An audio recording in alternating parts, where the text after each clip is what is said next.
Jean, chapitre 8. Jésus se rendit à la montagne des Oliviers, mais dès le matin il alla de nouveau dans le temple, et tout le peuple vint à lui. S'étant assis, il les enseignait. Alors les scribes et les pharisiens amenèrent une femme surprise en adultère, et la plaçant au milieu du peuple, ils dirent à Jésus, « Maître, cette femme a été surprise en flagrant délit d'adultère. Moïse, dans la loi, nous a ordonné de lapider de telles femmes.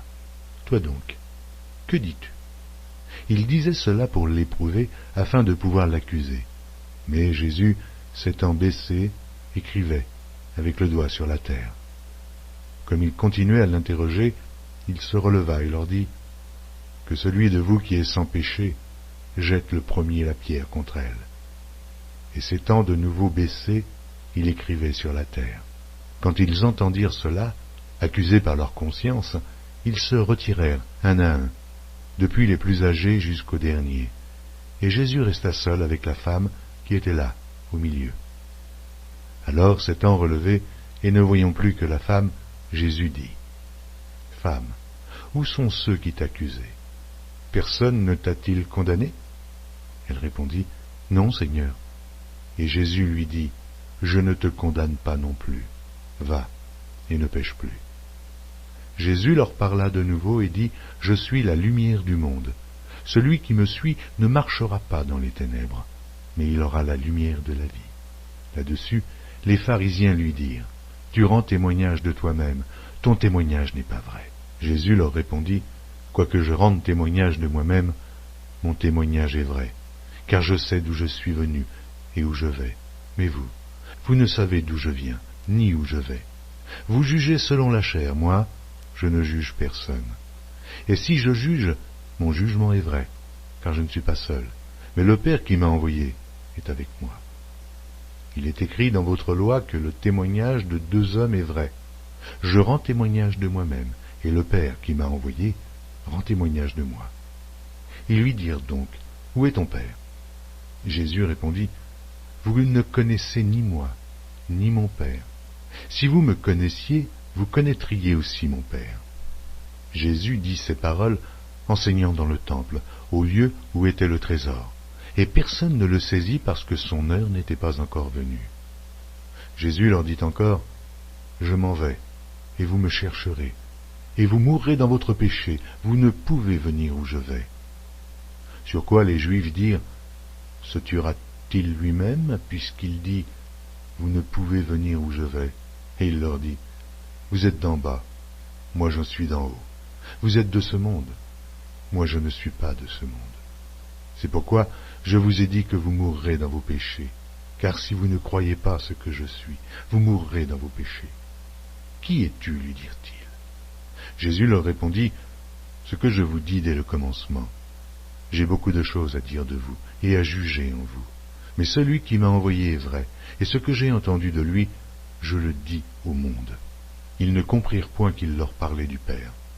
Jésus donc leur dit, quand vous aurez élevé le Fils de l'homme, alors vous connaîtrez ce que je suis, et que je ne fais rien de moi-même, mais que je parle selon ce que le Père m'a enseigné. Celui qui m'a envoyé est avec moi, il ne m'a pas laissé seul, parce que je fais toujours ce qui lui est agréable.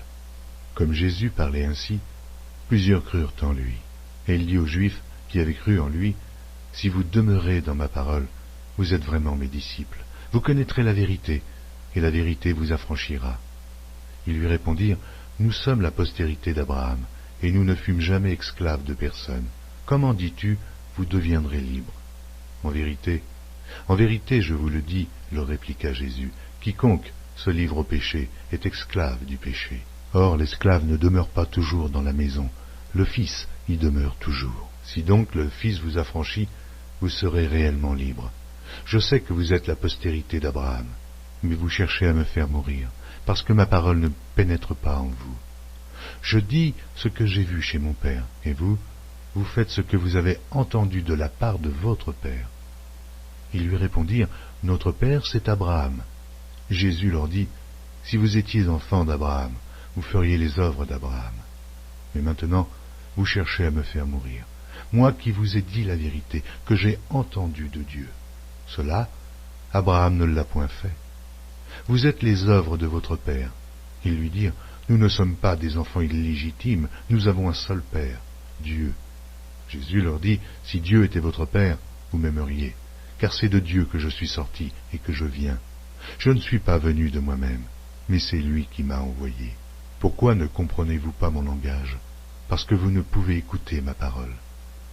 Vous avez pour père le diable, et vous voulez accomplir les désirs de votre père. Il a été meurtrier dès le commencement, et il ne se tient pas dans la vérité, parce qu'il n'y a pas de vérité en lui. Lorsqu'il profère le mensonge, il parle de son propre fond, car il est menteur, et le père du mensonge. Et moi, parce que je dis la vérité, vous ne me croyez pas. Qui de vous me convaincra de péché? Si je dis la vérité, pourquoi ne me croyez-vous pas? Celui qui est de Dieu écoute les paroles de Dieu. Vous n'écoutez pas, parce que vous n'êtes pas de Dieu. Les Juifs lui répondirent, « N'avons-nous pas raison de dire que tu es un Samaritain et que tu as un démon ?» Jésus répliqua, « Je n'ai point de démon, mais j'honore mon Père, et vous m'outragez. Je ne cherche point ma gloire. Il y en est un qui la cherche et qui juge. En vérité, je vous le dis, si quelqu'un garde ma parole, il ne verra jamais la mort. » Maintenant lui dirent les Juifs, « Nous connaissons que tu as un démon. Abraham est mort, les prophètes aussi. Et tu dis, si quelqu'un garde ma parole, il ne verra jamais la mort. Es-tu plus grand que notre père Abraham qui est mort? Les prophètes aussi sont morts. Qui prétends-tu être? » Jésus répondit, « Si je me glorifie moi-même, ma gloire n'est rien. C'est mon Père qui me glorifie. Lui, que vous dites être votre Dieu, et que vous ne connaissez pas. Pour moi je le connais. Et si je disais que je ne le connais pas, je serais semblable à vous, un menteur. Mais je le connais, et je garde sa parole. Abraham, votre père, a tressailli de joie de ce qu'il verrait mon jour. Il l'a vu, et il s'est réjoui. Les Juifs lui dirent, « Tu n'as pas encore 50 ans, et tu as vu Abraham. » Jésus leur dit, « En vérité, je vous le dis, avant qu'Abraham fût, je suis. » Là-dessus, ils prirent des pierres pour les jeter contre lui, mais Jésus se cacha, et il sortit du temple.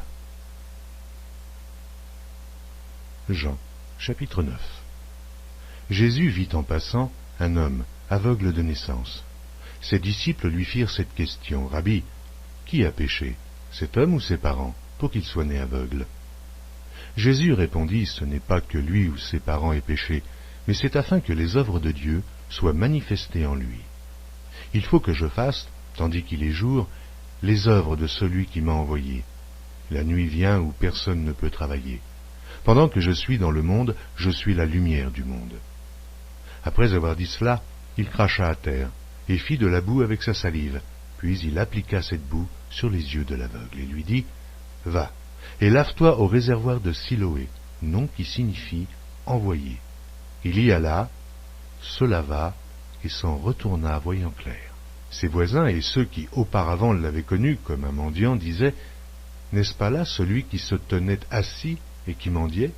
Les uns disaient, « C'est lui », d'autres disaient, « Non, mais il lui ressemble. » Et lui-même disait, « C'est moi. » Ils lui dirent donc, « Comment tes yeux ont-ils été ouverts ?»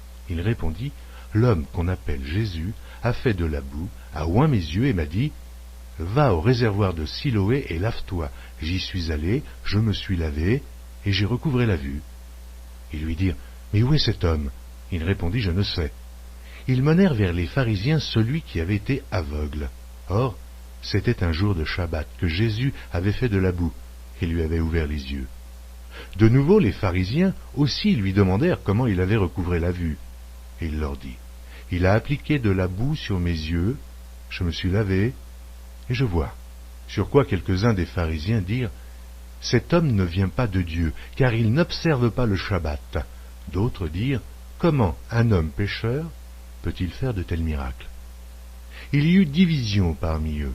Ils dirent encore à l'aveugle, « Toi, que dis-tu de lui, sur ce qu'il t'a ouvert les yeux ?»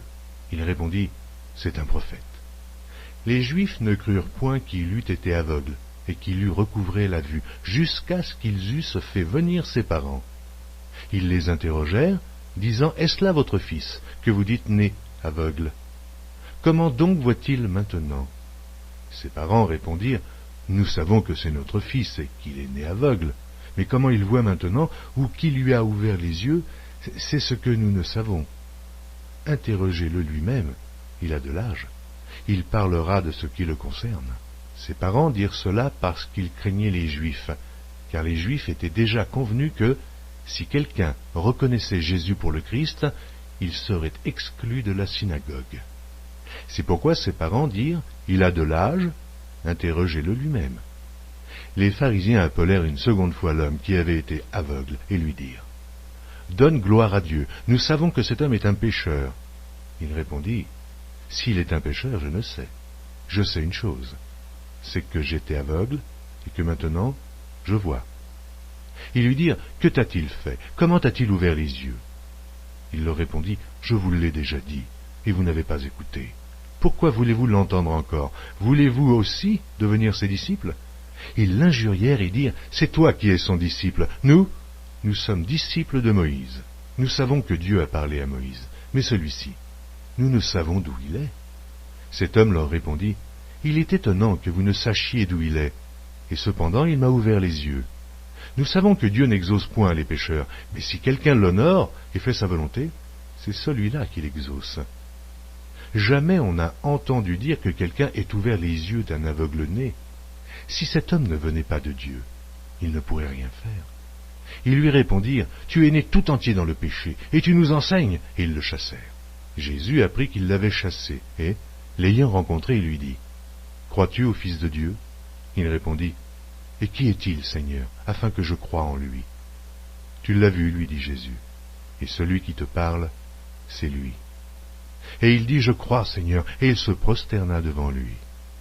Puis Jésus dit, je suis venu dans ce monde pour un jugement, pour que ceux qui ne voient point voient, et que ceux qui voient deviennent aveugles. Quelques pharisiens qui étaient avec lui, ayant entendu ces paroles, lui dirent, nous aussi, sommes-nous aveugles? Jésus leur répondit, si vous étiez aveugles, vous n'auriez pas de péché, mais maintenant vous dites, nous voyons, et c'est pour cela que votre péché subsiste. Jean, chapitre 10. En vérité, je vous le dis, celui qui n'entre pas par la porte dans la bergerie, mais qui y monte par ailleurs, est un voleur et un brigand. Mais celui qui entre par la porte est le berger des brebis. Le portier lui ouvre, et les brebis entendent sa voix. Il appelle par leur nom les brebis qui lui appartiennent, et il les conduit dehors. Lorsqu'il a fait sortir toutes ses propres brebis, il marche devant elles, et les brebis le suivent, parce qu'elles connaissent sa voix.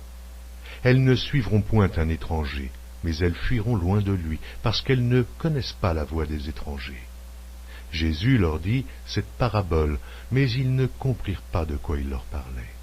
Jésus leur dit encore, en vérité, je vous le dis, je suis la porte des brebis.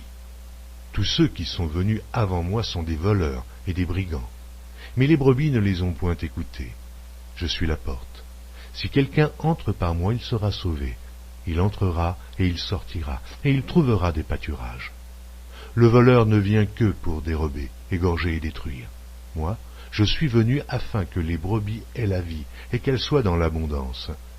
Je suis le bon berger. Le bon berger donne sa vie pour ses brebis. Mais le mercenaire, qui n'est pas le berger, et à qui n'appartiennent pas les brebis, voit venir le loup, abandonne les brebis et prend la fuite, et le loup les ravit et les disperse. Le mercenaire s'enfuit parce qu'il est mercenaire, et qu'il ne se met point en peine des brebis. Je suis le bon berger. Je connais mes brebis, et elles me connaissent, comme le Père me connaît, et comme je connais le Père, et je donne ma vie pour mes brebis. J'ai encore d'autres brebis, qui ne sont pas de cette bergerie. Celles-là, il faut que je les amène, elles entendront ma voix, et il y aura un seul troupeau et un seul berger. Le Père m'aime parce que je donne ma vie, afin de la reprendre. Personne ne me l'ôte, mais je la donne de moi-même. J'ai le pouvoir de la donner, et j'ai le pouvoir de la reprendre.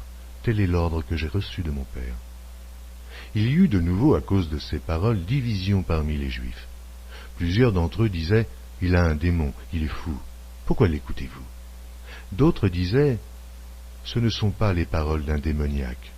Un démon peut-il ouvrir les yeux des aveugles » On célébrait à Jérusalem la fête de la dédicace. C'était l'hiver.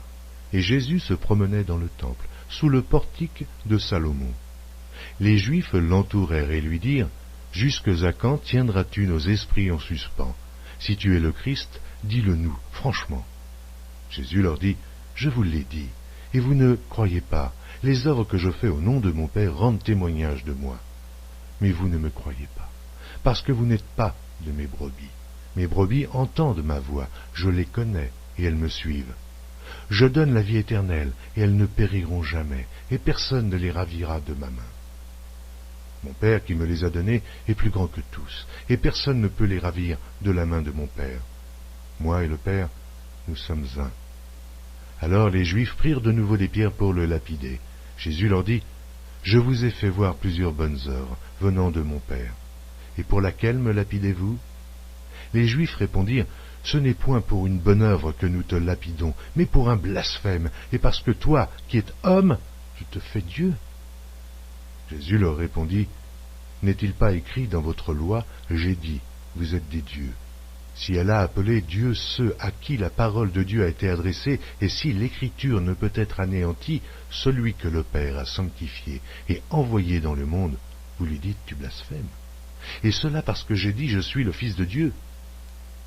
Si je ne fais pas les œuvres de mon Père, ne me croyez pas. Mais si je les fais quand même, vous ne me croyez point. Croyez à ces œuvres, afin que vous sachiez et reconnaissiez que le Père est en moi, et que je suis dans le Père. » Là-dessus, ils cherchèrent encore à le saisir, mais il s'échappa de leurs mains. Jésus s'en alla de nouveau au-delà du Jourdain, dans le lieu où Jean avait d'abord baptisé, et il y demeura. Beaucoup de gens vinrent à lui, et ils disaient, « Jean n'a fait aucun miracle, mais tout ce que Jean a dit de cet homme était vrai. » Et dans ce lieu-là, plusieurs crurent en lui. Jean, chapitre 11. Il y avait un homme malade, Lazare, de Béthanie, village de Marie et de Marthe, sa sœur. C'était cette Marie qui oignit de parfum le Seigneur et qui lui essuya les pieds avec ses cheveux, et c'était son frère Lazare qui était malade. Les sœurs envoyèrent dire à Jésus, « Seigneur, voici celui que tu aimes est malade. » Après avoir entendu cela, Jésus dit, « Cette maladie n'est point à la mort, mais elle est pour la gloire de Dieu, afin que le Fils de Dieu soit glorifié par elle. » Or Jésus aimait Marthe, et sa sœur, et Lazare. Lors donc qu'il eut appris que Lazare était malade, il resta 2 jours encore dans le lieu où il était, et il dit ensuite aux disciples, « Retournons en Judée. » Les disciples lui dirent, « Rabbi, les Juifs tout récemment cherchaient à te lapider, et tu retournes en Judée. » Jésus répondit, « N'y a-t-il pas 12 heures au jour? Si quelqu'un marche pendant le jour, il ne bronche point, parce qu'il voit la lumière de ce monde. Mais si quelqu'un marche pendant la nuit, il bronche, parce que la lumière n'est pas en lui. » Après ces paroles, il leur dit, « Lazare, notre ami, dort, mais je vais le réveiller. » Les disciples lui dirent, « Seigneur, s'il dort, il sera guéri. » Jésus avait parlé de sa mort, mais ils crurent qu'il parlait de l'assoupissement du sommeil. Alors Jésus leur dit ouvertement, « Lazare est mort. Et à cause de vous, afin que vous croyiez, je me réjouis de ce que je n'étais pas là. Mais allons vers lui. » Sur quoi Thomas, appelé Didyme, dit aux autres disciples, « Allons aussi, afin de mourir avec lui. » Jésus, étant arrivé là, trouva que Lazare était déjà depuis 4 jours dans le sépulcre. Et, comme Béthanie était près de Jérusalem, à 15 stades environ, beaucoup de Juifs étaient venus vers Marthe et Marie pour les consoler de la mort de leur frère. Lorsque Marthe apprit que Jésus arrivait, elle alla au-devant de lui, tandis que Marie se tenait assise à la maison. Marthe dit à Jésus, « Seigneur, si tu eusses été ici, mon frère ne serait pas mort. Mais maintenant même, je sais que tout ce que tu demanderas à Dieu, Dieu te l'accordera. » Jésus lui dit, « Ton frère ressuscitera. » « Je sais, lui répondit Marthe, qu'il ressuscitera la résurrection au dernier jour. » Jésus lui dit, « Je suis la résurrection et la vie. Celui qui croit en moi vivra quand même il serait mort. Et quiconque vit et croit en moi ne mourra jamais. Crois-tu cela ?» Elle lui dit, « Oui, Seigneur, je le crois. je crois que tu es le Christ, le Fils de Dieu, qui devait venir dans le monde. » Ayant ainsi parlé, elle s'en alla. Puis elle appela secrètement Marie, sa sœur, et lui dit, « Le Maître est ici, et il te demande. » Dès que Marie eut entendu, elle se leva promptement et alla vers lui, car Jésus n'était pas encore entré dans le village, mais il était dans le lieu où Marthe l'avait rencontré. Les Juifs qui étaient avec Marie dans la maison et qui la consolaient, l'ayant vue se lever promptement et sortir, la suivirent, disant, « Elle va au sépulcre pour y pleurer. » Lorsque Marie fut arrivée, là où était Jésus, et qu'elle le vit, elle tomba à ses pieds et lui dit, « Seigneur, si tu eusses été ici, mon frère ne serait pas mort. » Jésus, la voyant pleurer, elle et les Juifs qui étaient venus avec elle, frémit en son esprit et fut tout ému. Et il dit, « Où l'avez-vous mis ? » « Seigneur, lui répondirent-ils, viens et vois. » Jésus pleura. Sur quoi les Juifs dirent, voyez comme il l'aimait. Et quelques-uns d'entre eux dirent, lui qui a ouvert les yeux de l'aveugle, ne pouvait-il pas faire aussi que cet homme ne mourût point? Jésus, frémissant de nouveau en lui-même, se rendit au sépulcre. C'était une grotte, et une pierre était placée devant. Jésus dit, ôtez la pierre. Marthe, la sœur du mort, lui dit, Seigneur, il sent déjà, car il y a 4 jours qu'il est là. Jésus lui dit, ne t'ai-je pas dit que, si tu crois, tu verras la gloire de Dieu. Ils ôtèrent donc la pierre, et Jésus leva les yeux en haut et dit, Père, je te rends grâce de ce que tu m'as exaucé. Pour moi, je savais que tu m'exauces toujours, mais j'ai parlé à cause de la foule qui m'entoure, afin qu'ils croient que c'est toi qui m'as envoyé. Ayant dit cela, il cria d'une voix forte, Lazare, sors. Et le mort sortit, les pieds et les mains liés de bandes, et le visage enveloppé d'un linge. Jésus leur dit, déliez-le, et laissez-le aller. Plusieurs des Juifs qui étaient venus vers Marie et qui virent ce que fit Jésus, crurent en lui. Mais quelques-uns d'entre eux allèrent trouver les pharisiens, et leur dirent ce que Jésus avait fait. Alors, les principaux sacrificateurs et les pharisiens assemblèrent le Sanhédrin et dirent, que ferons-nous? Car cet homme fait beaucoup de miracles. Si nous le laissons faire, tous croiront en lui, et les Romains viendront détruire et notre ville et notre nation. L'un d'eux, Caïphe, qui était souverain sacrificateur cette année-là, leur dit, vous n'y entendez rien. Vous ne réfléchissez pas qu'il est dans votre intérêt qu'un seul homme meure pour le peuple et que la nation entière ne périsse pas. Or il ne dit pas cela de lui-même. Mais étant souverain sacrificateur cette année-là, il prophétisa que Jésus devait mourir pour la nation. Et ce n'était pas pour la nation seulement. C'était aussi afin de réunir en un seul corps les enfants de Dieu dispersés. Dès ce jour, ils résolurent de le faire mourir.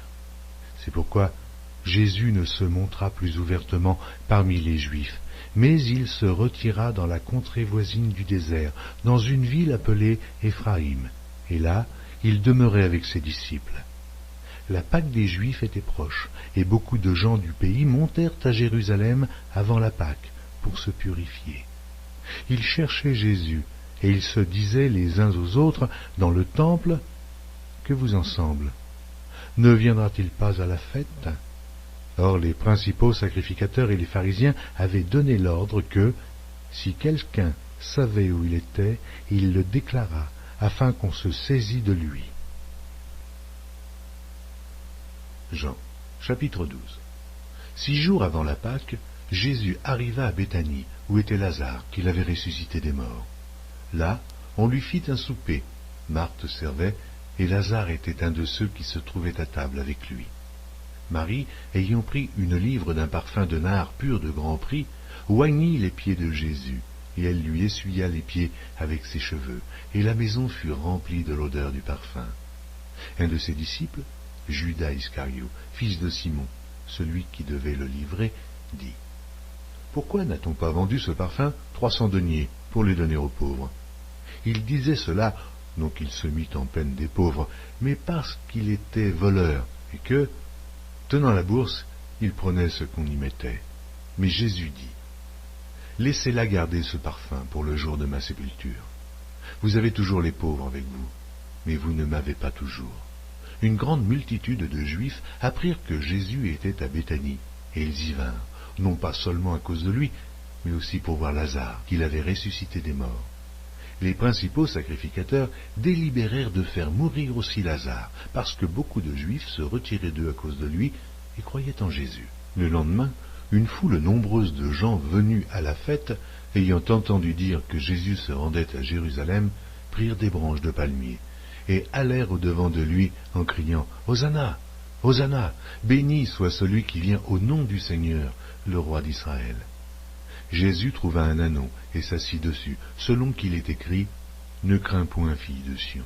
Voici, ton roi vient, assis sur le petit d'une ânesse. » Ses disciples ne comprirent pas d'abord ces choses, mais, lorsque Jésus eut été glorifié, ils se souvinrent qu'elles étaient écrites de lui, et qu'il les avait accomplies à son égard. Tous ceux qui étaient avec Jésus quand il appela Lazare du sépulcre et le ressuscita des morts lui rendaient témoignage, et la foule vint au-devant de lui parce qu'elle avait appris qu'il avait fait ce miracle. Les pharisiens se dirent donc les uns aux autres, « Vous voyez que vous ne gagnez rien, voici, le monde est allé auprès de lui. » Quelques Grecs du nombre de ceux qui étaient montés pour adorer pendant la fête s'adressèrent à Philippe de Bethsaïda en Galilée et lui dirent avec instance « Seigneur, nous voudrions voir Jésus. » Philippe alla le dire à André. Puis André et Philippe le dirent à Jésus. Jésus leur répondit « L'heure est venue où le Fils de l'homme doit être glorifié. En vérité, je vous le dis, si le grain de blé qui est tombé en terre ne meurt, il reste seul. Mais s'il meurt, il porte beaucoup de fruits. Celui qui aime sa vie la perdra, et celui qui hait sa vie dans ce monde la conservera pour la vie éternelle. Si quelqu'un me sert, qu'il me suive, et là où je suis, là aussi sera mon serviteur. Si quelqu'un me sert, le Père l'honorera. Maintenant mon âme est troublée, et que dirai-je? Père, délivre-moi de cette heure, mais c'est pour cela que je suis venu jusqu'à cette heure. Père, glorifie ton nom. Et une voix du ciel vint, je l'ai glorifié, et je le glorifierai encore. La foule qui était là et qui avait entendu disait que c'était un tonnerre. D'autres disaient, un ange lui a parlé. Jésus dit, ce n'est pas à cause de moi que cette voix s'est fait entendre, c'est à cause de vous. Maintenant a lieu le jugement de ce monde. Maintenant, le prince de ce monde sera jeté dehors. Et moi, quand j'aurai été élevé de la terre, j'attirerai tous les hommes à moi. En parlant ainsi, il indiquait de quelle mort il devait mourir. La foule lui répondit, « Nous avons appris par la loi que le Christ demeure éternellement. Comment donc dis-tu, il faut que le Fils de l'homme soit élevé? Qui est ce Fils de l'homme » Jésus leur dit, « La lumière est encore pour un peu de temps au milieu de vous. Marchez, pendant que vous avez la lumière, afin que les ténèbres ne vous surprennent point. Celui qui marche dans les ténèbres ne sait où il va. Pendant que vous avez la lumière, croyez en la lumière, afin que vous soyez des enfants de lumière. » Jésus dit ces choses, puis il s'en alla et se cacha loin d'eux. Malgré tant de miracles qu'il avait faits en leur présence, ils ne croyaient pas en lui, afin que s'accomplît la parole qu'Ésaïe, le prophète, a prononcée. « Seigneur, qui a cru à notre prédication, et à qui le bras du Seigneur a-t-il été révélé ?» Aussi ne pouvaient-ils croire, parce qu'Ésaïe a dit encore, « Il a aveuglé leurs yeux, et il a endurci leur cœur, de peur qu'ils ne voient des yeux, qu'ils ne comprennent du cœur, qu'ils ne se convertissent, et que je ne les guérisse. » Ésaïe dit ces choses lorsqu'il vit sa gloire, et qu'il parla de lui. Cependant, même parmi les chefs, plusieurs crurent en lui. Mais, à cause des pharisiens, ils n'en faisaient pas l'aveu, dans la crainte d'être exclus de la synagogue, car ils aimèrent la gloire des hommes plus que la gloire de Dieu. Or, Jésus s'était écrié, « Celui qui croit en moi croit, non pas en moi, mais en celui qui m'a envoyé. Et celui qui me voit, voit celui qui m'a envoyé. Je suis venu comme une lumière dans le monde, afin que quiconque croit en moi ne demeure pas dans les ténèbres. Si quelqu'un entend mes paroles et ne les garde point, ce n'est pas moi qui le juge, car je suis venu non pour juger le monde, mais pour sauver le monde. Celui qui me rejette et qui ne reçoit pas mes paroles à son juge, La parole que j'ai annoncée, c'est elle qui le jugera au dernier jour. Car je n'ai point parlé de moi-même, mais le Père, qui m'a envoyé, m'a prescrit lui-même ce que je dois dire et annoncer. Et je sais que son commandement est la vie éternelle. C'est pourquoi les choses que je dis, je les dis comme le Père me les a dites. Jean, chapitre 13. Avant la fête de Pâques, Jésus, sachant que son heure était venue de passer de ce monde au Père, et ayant aimé les siens qui étaient dans le monde, mit le comble à son amour pour eux. Pendant le souper, lorsque le diable avait déjà inspiré au cœur de Judas Iscario, fils de Simon, le dessein de le livrer, Jésus, qui savait que le Père avait remis toutes choses entre ses mains, qu'il était venu de Dieu, et qu'il s'en allait à Dieu, se leva de table, ôta ses vêtements, et prit un linge dont il se ceignit. Ensuite, il versa de l'eau dans un bassin, et il se mit à laver les pieds des disciples, et à les essuyer avec le linge dont il était ceint. Il vint donc à Simon-Pierre, et Pierre lui dit, « Toi, Seigneur, tu me laves les pieds ?» Jésus lui répondit, « Ce que je fais, tu ne le comprends pas maintenant, mais tu le comprendras bientôt. » Pierre lui dit, « Non, jamais, jamais tu ne me laveras les pieds. » Jésus lui répondit, « Si je ne te lave, tu n'auras point de part avec moi. » Simon-Pierre lui dit, « Seigneur, non seulement les pieds, mais encore les mains et la tête. » Jésus lui dit, « Celui qui est lavé n'a besoin que de se laver les pieds pour être entièrement pur. Et vous êtes purs, mais non pas tous. » Car il connaissait celui qui le livrait. C'est pourquoi il dit, « Vous n'êtes pas tous purs. » Après qu'il leur eut lavé les pieds et qu'il eut pris ses vêtements, il se remit à table et leur dit, « Comprenez-vous ce que je vous ai fait? Vous m'appelez Maître et Seigneur, et vous dites bien, car je le suis. Si donc je vous ai lavé les pieds, moi, le Seigneur et le Maître, vous devez aussi vous laver les pieds les uns aux autres, car je vous ai donné un exemple, afin que vous fassiez comme je vous ai fait. En vérité, je vous le dis, le serviteur n'est pas plus grand que son Seigneur, ni l'apôtre plus grand que celui qui l'a envoyé. Si vous savez ces choses, vous êtes heureux, pourvu que vous les pratiquiez. Ce n'est pas de vous tous que je parle, je connais ceux que j'ai choisis. Mais il faut que l'Écriture s'accomplisse. Celui qui mange avec moi le pain a levé son talon contre moi. Dès à présent, je vous le dis, avant que la chose arrive, afin que, lorsqu'elle arrivera, vous croyez à ce que je suis.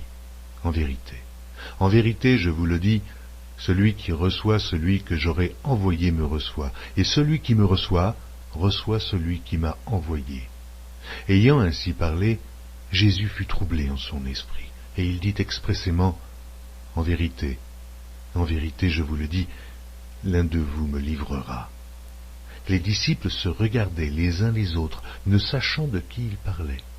Un des disciples, celui que Jésus aimait, était couché sur le sein de Jésus. Simon, Pierre, lui fit signe de demander qui était celui dont parlait Jésus. Et ce disciple, s'étant penché sur la poitrine de Jésus, lui dit, « Seigneur, qui est-ce » Jésus répondit, « C'est celui à qui je donnerai le morceau trempé. » Et, ayant trempé le morceau, il le donna à Judas, fils de Simon l'Iscario. Dès que le morceau fut donné, Satan entra dans Judas. Jésus lui dit, « Ce que tu fais, fais-le promptement. » Mais aucun de ceux qui étaient à table ne comprit pourquoi il lui disait cela, car quelques-uns pensaient que, comme Judas avait la bourse, Jésus voulait lui dire, « Achète ce dont nous avons besoin pour la fête », ou qu'il lui commandait de donner quelque chose aux pauvres. Judas, ayant pris le morceau, se hâta de sortir. Il était nuit. Lorsque Judas fut sorti, Jésus dit, « Maintenant, le Fils de l'homme a été glorifié, et Dieu a été glorifié en lui. Si Dieu a été glorifié en lui, Dieu aussi le glorifiera en lui-même, et il se glorifiera bientôt. Mes petits enfants, je suis pour peu de temps encore avec vous. Vous me chercherez, et, comme j'ai dit aux Juifs, vous ne pouvez venir où je vais. Je vous le dis aussi maintenant. Je vous donne un commandement nouveau. Aimez-vous les uns les autres, comme je vous ai aimés. Vous aussi, aimez-vous les uns les autres. À ceci tous connaîtront que vous êtes mes disciples, si vous avez de l'amour les uns pour les autres. » Simon-Pierre lui dit, « Seigneur, où vas-tu » Jésus répondit, « Tu ne peux pas maintenant me suivre où je vais, mais tu me suivras plus tard. » « Seigneur, lui dit Pierre, pourquoi ne puis-je pas te suivre maintenant? je donnerai ma vie pour toi. Jésus répondit, tu donneras ta vie pour moi, en vérité, je te le dis, le coq ne chantera pas que tu ne m'aies renié 3 fois. Jean, chapitre 14. Que votre cœur ne se trouble point, croyez en Dieu, et croyez en moi. Il y a plusieurs demeures dans la maison de mon Père. Si cela n'était pas, je vous l'aurais dit, je vais vous préparer une place. Et lorsque je m'en serai allé, et que je vous aurai préparé une place, je reviendrai, et je vous prendrai avec moi, afin que là où je suis, vous y soyez aussi. Vous savez où je vais, et vous en savez le chemin. Thomas lui dit, Seigneur, nous ne savons où tu vas. Comment pouvons-nous en savoir le chemin? Jésus lui dit, je suis le chemin, la vérité et la vie. Nul ne vient au Père que par moi. Si vous me connaissiez, vous connaîtriez aussi mon Père, et dès maintenant vous le connaissez, et vous l'avez vu. Philippe lui dit, Seigneur, montre-nous le Père, et cela nous suffit. Jésus lui dit, il y a si longtemps que je suis avec vous, et tu ne m'as pas connu, Philippe. Celui qui m'a vu a vu le Père. Comment dis-tu, montre-nous le Père? Ne crois-tu pas que je suis dans le Père, et que le Père est en moi? Les paroles que je vous dis, je ne les dis pas de moi-même, et le Père qui demeure en moi, c'est lui qui fait les œuvres. Croyez-moi, je suis dans le Père, et le Père est en moi. Croyez du moins à cause de ses œuvres. En vérité, je vous le dis, celui qui croit en moi fera aussi les œuvres que je fais, et il en fera de plus grandes, parce que je m'en vais au Père. Et tout ce que vous demanderez en mon nom, je le ferai, afin que le Père soit glorifié par le Fils. Si vous demandez quelque chose en mon nom, je le ferai. Si vous m'aimez, gardez mes commandements. Et moi je prierai le Père, et il vous donnera un autre consolateur, afin qu'il demeure éternellement avec vous, l'Esprit de vérité, que le monde ne peut recevoir, parce qu'il ne le voit point et ne le connaît point, mais vous le connaissez, car il demeure avec vous, et il sera en vous. Je ne vous laisserai pas orphelin, je viendrai à vous. Encore un peu de temps, et le monde ne me verra plus, mais vous me verrez, car je vis, et vous vivrez aussi. En ce jour-là, vous connaîtrez que je suis en mon Père, que vous êtes en moi, et que je suis en vous. Celui qui a mes commandements et qui les garde, c'est celui qui m'aime, et celui qui m'aime sera aimé de mon Père. Je l'aimerai, et je me ferai connaître à lui. Jude, non pas l'Iscario, lui dit, Seigneur, d'où vient que tu te feras connaître à nous, et non au monde? Jésus lui répondit, si quelqu'un m'aime, il gardera ma parole, et mon Père l'aimera. Nous viendrons à lui, et nous ferons notre demeure chez lui. Celui qui ne m'aime pas ne garde point mes paroles, et la parole que vous entendez, ce n'est pas de moi, mais du Père qui m'a envoyé.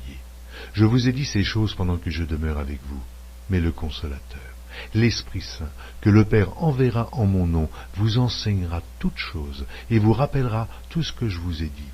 Je vous laisse ma paix. Je vous donne ma paix. Je ne vous donne pas comme le monde donne, que votre cœur ne se trouble point, et ne s'alarme point. Vous avez entendu que je vous ai dit, je m'en vais, et je reviens vers vous.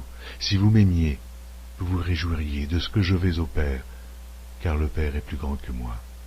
Et maintenant je vous ai dit ces choses avant qu'elles arrivent, afin que, lorsqu'elles arriveront, vous croyiez.